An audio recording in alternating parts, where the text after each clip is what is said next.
What is going on, Raptors Nation? It is Luca here back with another video. The Toronto Raptors were down by as many as 24 points against the Dallas Mavericks, but they nearly pulled off the epic comeback. They battled back, made this a game in the fourth, but they fell short as the Mavs come away with the 125-118 win. A lot of positive takeaways from this one.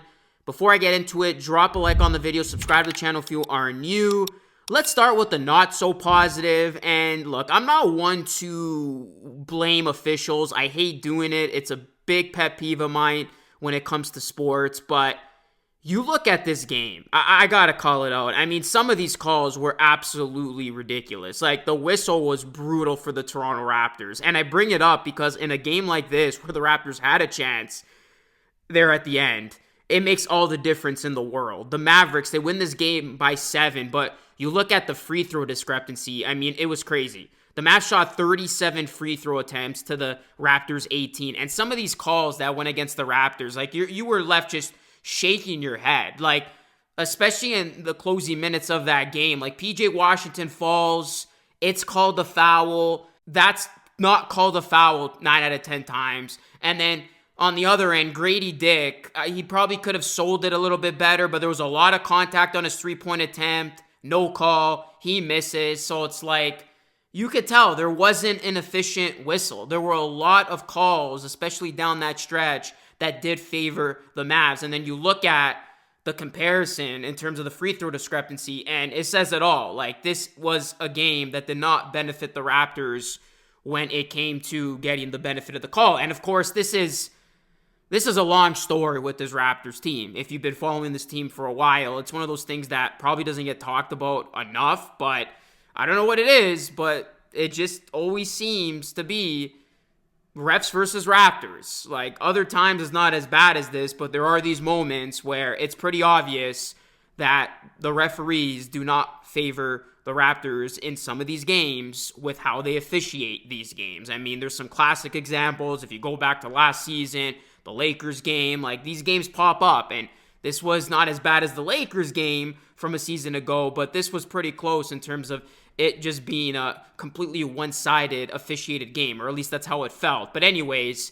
the Raptors, they did have a poor first half. I'm not going to just pinpoint it on the officials, because if the Raptors play much better and they come with much more focus and energy in that first half, they probably don't fall down 24. And you can say too, like, why did it take the Raptors to go down 24 points to start playing, to start picking it up defensively, to start, looking like a team that had a life? So this team, it was too little, too late. They did turn it around, but whenever you put yourself in a hole like this against a very good Mavs team, a team that I would not be surprised returns to the NBA Finals. I'm leaning towards the Mavs as my finals pick at the moment, to be honest. It's always a tough game for you to win, especially when Luka went off. He had 30, 13 rebounds, 11 assists, and then Kyrie had 29. Like, the backcourt for the Mavs was just huge, and then Klay Thompson too, 20 points. So, like, the big three of the Mavericks, they were as advertised in this game. They absolutely went to work. They combined for 79 points of the Mavs 125. But you look at the Raptors, a lot of positives.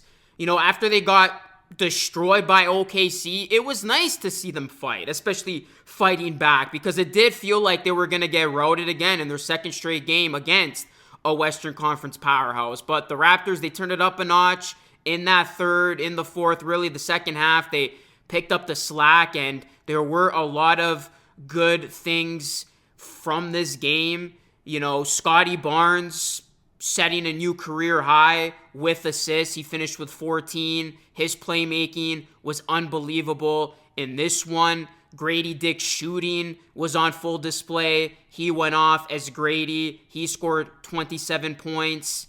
Jakob Poeltl, I said it on the pod, he makes this team so much better, so much more competitive, and you saw it, case in point in this one. He had a big night. The Raptors are simply too good to tank, especially when they're getting Poeltl back in the rotation, back in the starting lineup, and he's contributing like this. Like, 20 points, 7 assists, 2 steals, and it was great to get the return of Kelly Olynyk. Like, he was big from off the bench, and this is what he's going to bring, right? Like, some added size, much needed size, 13 points, but then the shooting.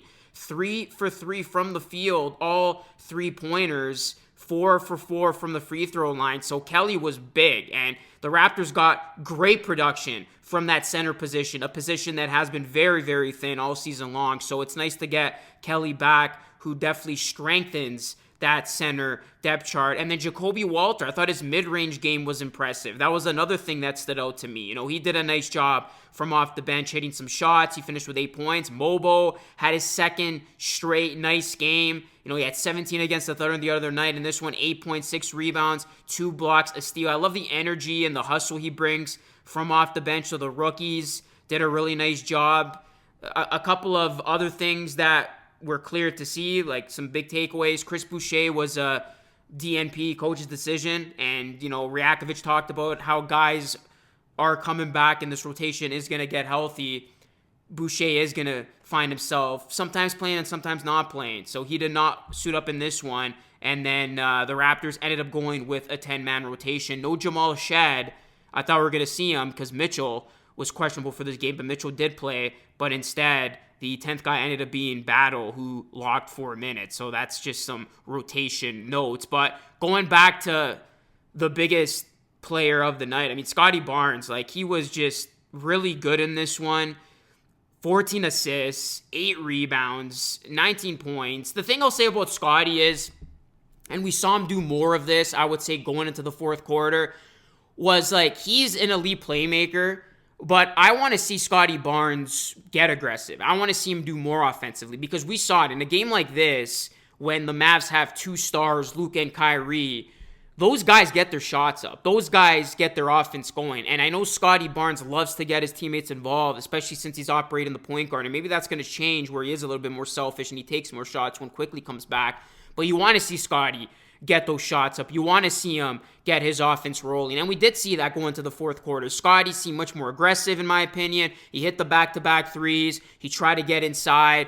And yeah, you want to see Scotty Barnes, get a lot of shots up. He ended up with 17 shots in this game. So that's the thing about Scotty. You love that he's been this excellent playmaker. He's stuffing the stat sheet. He's literally flirting with a triple-double almost every game. 3 steals as well. So, he's just been doing a little bit of everything.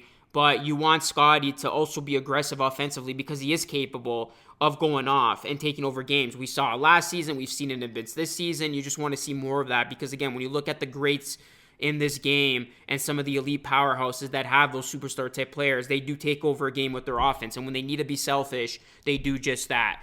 So that's what I'll say about Scotty Barnes. RJ Barrett got into foul trouble. It was very interesting. We didn't see RJ for a good chunk in that fourth, in those crucial minutes. Then he finally checked back in the final moment.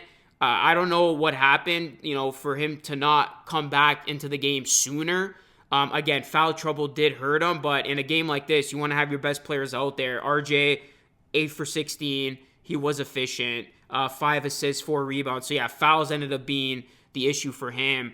But the Raptors, this is a team that they are playing hard. And this is another prime example of them going up against a very good opponent and showing a lot of good things, showing signs of life. And really, this team is pretty generally healthy now. They're missing 2 pieces in Bruce Brown and Emmanuel Quickly, both expected to be back at some point in this month. So the Raptors are going to be fully healthy. And once this rotation is set, this is a team that right now I think can beat a lot of the mid teams in the NBA. And we saw that with victories over the Pacers and the Heat. And they can make things interesting against some of the upper echelon teams in the NBA. With the exception of that OKC game and even the Cavaliers on opening night, taking this Mavs team to the limit and not surrendering after they got down early, bringing the Celtics to overtime when they were more depleted than what they are today.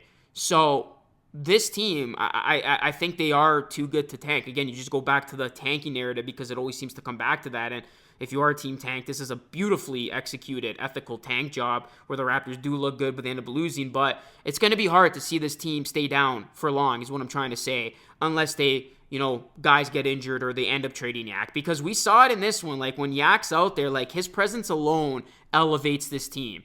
Of course, it was other big pieces, but Yak, he stabilizes this team, man, and night and day difference compared to that game against the Thunder with Yak in the lineup, and we saw it firsthand. So the Raptors, they lose this game.